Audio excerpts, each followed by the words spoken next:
Me hicieron una cirugía astral y me curaron de los riñones. Hola, comparto mi experiencia. Hace un mes presenté un dolor abdominal muy fuerte. El dolor estaba en la parte delantera y en el área de la cadera. Enseguida me empezó a doler la cabeza y escuchaba los latidos de mi corazón. Vomitaba bilis que era muy amarilla y olía muy mal. El dolor era inexplicable y nunca lo había sentido.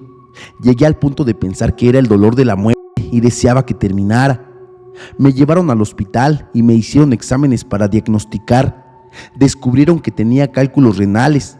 Lo más extraño era que mis niveles de glucosa, triglicéridos y otros estudios estaban dentro de la normalidad. No podían encontrar la causa de los cálculos renales. Me dieron el alta porque no tenían especialistas. Me dieron un pase para el hospital de especialidades y la cita era en 15 días. Durante ese tiempo estuve sufriendo con el dolor. Ir a un hospital particular era demasiado caro. Durante esos 15 días tomé varios tés como el de palo azul y chaya, entre otros. Una amiga me recomendó a una señora que maneja la alineación de chakras y ese tipo de terapia. Decidí ir porque no podía soportar el dolor y porque no quería ser operada debido a una mala experiencia que tuvo un familiar con gasas olvidadas dentro de su cuerpo. Estando con la señora, me dijo que haría una cirugía astral, pero primero me aplicaría acupuntura. Le pedí que me ayudara a aliviar el dolor. Al momento de colocarme las agujas, sentí como si recibiera pequeños toques y estas cayeron por sí solas. Ella las volvió a colocar 3 veces y en la tercera vez me dolió mucho. Luego continuó con un equilibrio energético, explicándome que eso era lo que estaba haciendo, lo cual llevó unos 30 minutos. Después continuó con la cirugía astral. Me vendaron los ojos y me dijeron que no tuviera miedo de lo que escuchara o sintiera.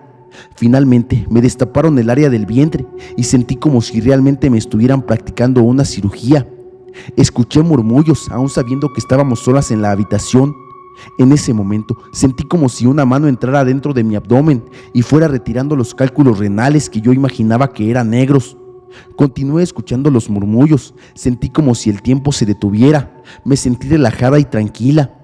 Llegué a creer que me había quedado dormida debido al estado en que me encontraba. Este proceso pareció eterno. Al quitarme la venda de los ojos, la mujer me preguntó que cómo me sentía. Respondí que me sentía muy cansada y con mucho sueño. Me recomendó que me cuidara como si me hubieran practicado una cirugía física. Al llegar a casa me quedé profundamente dormida. Había tenido la sesión un día sábado y el domingo me sentía muy cansada y sin energía. Sin embargo, el lunes ya no sentía ningún dolor y tenía mucha energía para hacer ejercicio. En el hospital de especialidades me realizaron una tomografía y ya no había nada. Mis riñones y vejiga estaban limpios, no había ninguna inflamación. El doctor me preguntó que qué había hecho, pero yo no le quise decir con quién acudí, porque sé que la ciencia y ese tipo de sesiones están en desacuerdo y no son creíbles. Me dieron de alta porque la cirugía ya no era necesaria. Hasta la fecha no sé qué fue lo que hizo esa señora, pero fue algo increíble. La enfermera maldita del hospital de Monterrey. La historia que estoy por relatar forma parte de las leyendas mexicanas de terror. Es algo corta, pero les dará escalofríos. Se dice que en el hospital número 25 del IMSS en Monterrey, Nuevo León, habitan seres del más allá. Dentro de una de sus instalaciones han surgido muchas historias terroríficas, incluyendo la de una enfermera maldita, un exorcismo y la misma muerte. El primer incidente fue el de una enfermera llamada Margarita, quien dedicaba mucho tiempo al hospital, y a causa de esto, su esposo la abandonó, dejándola sola y destrozada. Margarita estaba tan enfadada con los pacientes y los culpaba de su desdicha, así que en su afán de venganza comenzó a cambiarles los medicamentos, causándoles la muerte a muchos. Sus atrocidades fueron descubiertas hasta 10 años después, cuando fue delatada por un médico. La enfermera no estaba dispuesta a ir a la cárcel, así que tomó la decisión de encerrarse en el almacén de medicinas y quitarse la vida tomando uno de los medicamentos.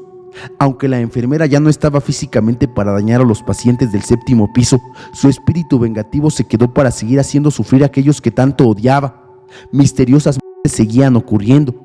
Una noche, un paciente comenzó a gritar enloquecido. Cuando las enfermeras entraron, encontraron al fantasma de Margarita, suministrándole medicamento. Su rostro era pálido como el de una calavera y su uniforme era muy antiguo. La enfermera esbozó una sonrisa burlona y desapareció ante la presencia de todos. Después de este suceso, el 7º piso estuvo clausurado por el terrible horror de la enfermera infernal. Relato de un investigador paranormal en la Ciudad de México. Hola Pepe, soy investigador paranormal. Me gusta mucho tu contenido y espero pronto podamos colaborar.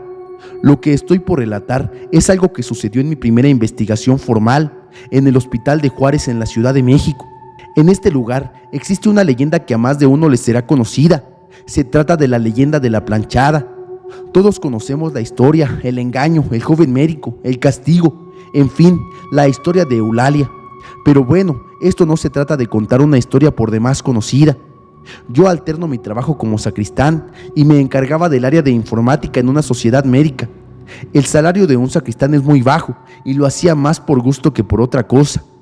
En la sociedad mexicana de este hospital conocí al jefe de la sociedad de otorrinología del mencionado hospital. Él supo de mi tiempo en la iglesia y de que conocía un poco del tema, y en un tono un tanto airado me ofreció acrecentar un poco mi experiencia, dándome la oportunidad de investigar un poco sobre los fenómenos paranormales en su área. Yo accedí encantado. Él solo me pidió a cambio un informe detallado, ya que le atrae mucho dicho campo de investigación paranormal. Llevé a unos amigos y una noche dispusimos todo para quedarnos a indagar más a fondo el hecho. No tenemos aparatos ni nada por el estilo, solo contamos con cámaras de video y fotográficas. Llegó la hora y estábamos bastante nerviosos, sobre todo yo, pero en fin, estábamos en el área del quirófano. 2 de nosotros y los otros 2 estaban en el área donde estaban los pacientes, obviamente sin molestar a nadie ni obstaculizar el trabajo de los galeanos y las enfermeras. A eso de las 2 de la madrugada, por WhatsApp, uno de mis amigos nos avisa que en uno de los cuartos vio a una mujer vestida como enfermera, pero diferente a las demás. Nos dirigimos al lugar y no logramos alcanzar a verla. Uno de los pacientes internados se dio cuenta de lo que hacíamos y nos contó esto. Él ingresó con un problema muy fuerte a urgencias del hospital, pero estaba consciente. En la camilla que estaba junto a la suya había una joven que, según nos cuenta, había sido atropellada y se encontraba en muy mal estado. De hecho, los médicos no le daban muchas esperanzas. Él recordó cómo la agonía de la joven lo atormentaba, ya que ella se quejaba y sufría mucho. Las enfermeras la atendían sí, pero de una forma muy mala, con mucha indiferencia hacia su dolor. Horas más tarde, él comenta que llegó una enfermera diferente, con un atuendo más antiguo. Dicha enfermera se acercó a la joven y comenzó a consolarla y a darle medicamento que calmó en gran medida su sufrimiento. El señor refiere que le dijo a la enfermera, quien hasta ese momento estaba de espaldas: «Qué bueno que vino, señorita, la joven sufría mucho». El terror lo acarició cuando ella, al voltear y hacer la seña con el dedo de que se callara, se dio cuenta de que la mujer no tenía cara. Él estaba muy sedado y no pudo gritar, pero lo recuerda muy vivamente. Al día siguiente, la joven atropellada se recuperó bastante al grado de salvarse, pero el señor aquel dice que jamás olvidará a esa enfermera que salvó a la joven y le pidió silencio. Esto nos dice que Eulalia sigue ahí, ayudando a los pacientes. Esto para nosotros fue suficiente para creer en la planchada. Cuando se le comentó al doctor, él nos preguntó el nombre del paciente. Al dárselo, él nos dijo que ese hombre había fallecido hacía 6 meses, lo cual no tenía explicación, pero esta experiencia me hizo tener más ganas de investigar situaciones paranormales. Saludos.